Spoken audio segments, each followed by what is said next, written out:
Now, I've been railing against the use of drone strikes for three different reasons. It's not that I'm against all drone strikes.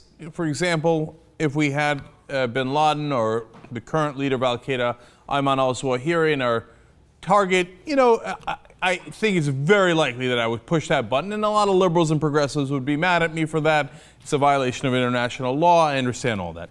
But my main three problems with drone strikes are, one, we're hitting U.S. citizens and not giving them due process. That's a fundamental violation of the core tenets of our government. Number two, we're doing signature strikes where we're hitting people we don't know who they are. The personality strikes, we know who we're hitting. Signature strikes are, we think there's something going on there and we just bombed it just in case. That's hideous. It's morally repugnant. That's why we're killing so many civilians. And number three, we're doing double taps, which is a clear, massive war crime. When the people who are going to help the wounded come in, we hit them again. Okay, unacceptable. Now, unfortunately, a lot of the American people don't know that. So they just did a poll and they asked Americans, are you in favor of drone strikes? And the answer is profoundly depressing. 83% of Americans approve of Obama's use of drone strikes against terror suspects overseas. This is the thing that they can't get through their head. Just because the government says they're a suspect doesn't necessarily make them so. One of the 3 U.S. citizens we killed was a 16-year-old. Really? That was a top Al-Qaeda operational leader who was about to carry out an imminent attack against the United States? What evidence do you have of that? None. Why would you just trust the government blindly on one of the most important things they can do, which is executing U.S. citizens without a trial, without due process? But the American people don't agree with me. Look, you got to call it as it is. And I hope that we can convince them and we can push them in the right direction. But right now, we're losing this battle in a massive way.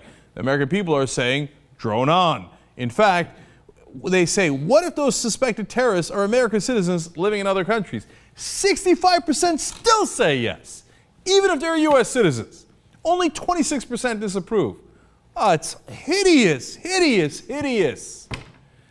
And then, how about Democrats? I mean, obviously Democrats aren't going to be in favor of this. They're the protectors of civil liberties, right? I mean, remember how mad they were at George W. Bush. 58% of Democrats say, yay! Liberals! You call yourself a liberal. 55% of them say, yeah, drone on. Hey, as long as the king protects us and he's, got these rights and powers ordained by the Almighty God, well, the Obama can do no wrong. Absolutely, yes, sir, yes, sir. That's not how a democracy is supposed to work, and it's really depressing to see how few of our citizens understand our form of government. You can't just call someone a terror suspect and say, take my word for it, I'm not going to show you any evidence, and I'm going to kill them. You certainly can't do it if you're a U.S. citizen. Morally, you shouldn't do it if they're not U.S. citizens. Look, bin Laden was indicted. If you have any evidence at all, you can indict a ham sandwich. That's the famous saying. You go in and you go, here's the guy who's helped the underwear bomber. Indict him. The court's going to do it in a second for you. Then you go out and say, look, man, Anwar al-Awlaki, yes, he's a U.S. citizen, but we indicted him on being a top terrorist leader. So we had the right to go and do this. We're not anywhere near that. And if you think that that doesn't mean that they don't have evidence on some of the people we killed, or they don't have good evidence, look, we just saw the memo. It says, well, imminent doesn't mean imminent. Imminent doesn't mean immediate. It means if we think you might have thought about making a plan against us at any point. Oh, for Christ's sake, that's the standard? And 83% of Americans are willing to accept that. 65% accept it when it's done on U.S. citizens. It reminded me of a scene from a certain movie.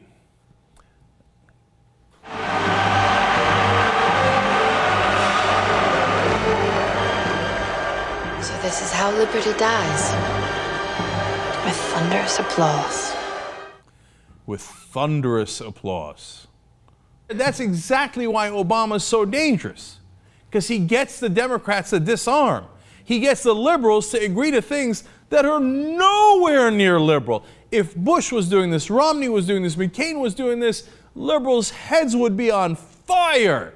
and they'd be fighting it tooth and nail. At least it wouldn't be 83%. It'd be what, 53%? Because the other team would be in favor of it and we'd be against it. And that's the second part of why it's so depressing. Because it goes to show you, people aren't paying attention. Now, look, I know that on a macro scale, but still when you see it on a issue by issue, it's hard not to get depressed at how little people pay attention. They just go, I don't know, what does Obama say? Yeah, okay, I'm on that side. Yep. Well, you didn't even hear what he said. I don't give a shit. Obama's my guy. I'm going to go for him. What you fail to understand in that, and why it's so important, is that Obama isn't your guy. You weren't paying attention. He did all the things that Bush and Cheney are doing, and then some. But he's got a D on his helmet, and so you got all like, yeah, D, Democrat, yes, what the fuck just happened? Right? And look, today I came up with an obnoxious conclusion. You're not going to be surprised by it but it goes to my mindset, right? So I'm an unbearable braggart, etc. When I get things right, I tell you yada yada, right? And so you probably think that I think I'm right about all these things all the time.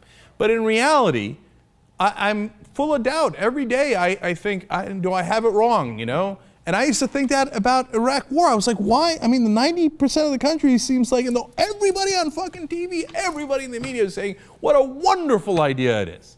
And I'm like, damn it, I'm sure it's a bad idea, but am I the one that took the crazy pill? I don't know. I'm like, so I think about it and I contemplate it and I wonder and I reevaluate it, etc. But today I came to the conclusion, no, fuck that, man, I'm right. I'm right. I was right about Bush. I was right about Iraq. I was right about the torture. I'm right about the banks, and I'm right about Obama. And so what's going to happen is it's going to take a long time. I don't know if it's 18 months. I don't know if it's 2.5 years, 3.5 years. But at some point, Democrats are going to wake up and go, oh, fuck, what did we do? People who call themselves Democrats, people who call themselves liberals and progressives, they're going to go, what? What did we just do? How did that 7.5 years go by and the country is this further to the right, right? And maybe, look, the one thing I could be wrong about is whether they ever awaken like that, okay? But I'm certain Obama doesn't have some secret fucking plan to, after going massively right-wing, to use that as a ruse, a boomerang, to go whoom, and come all the way back left and actually be a wonderful progressive president. That just ain't, if you believe that, you're wishing on a crazy dream that isn't remotely true.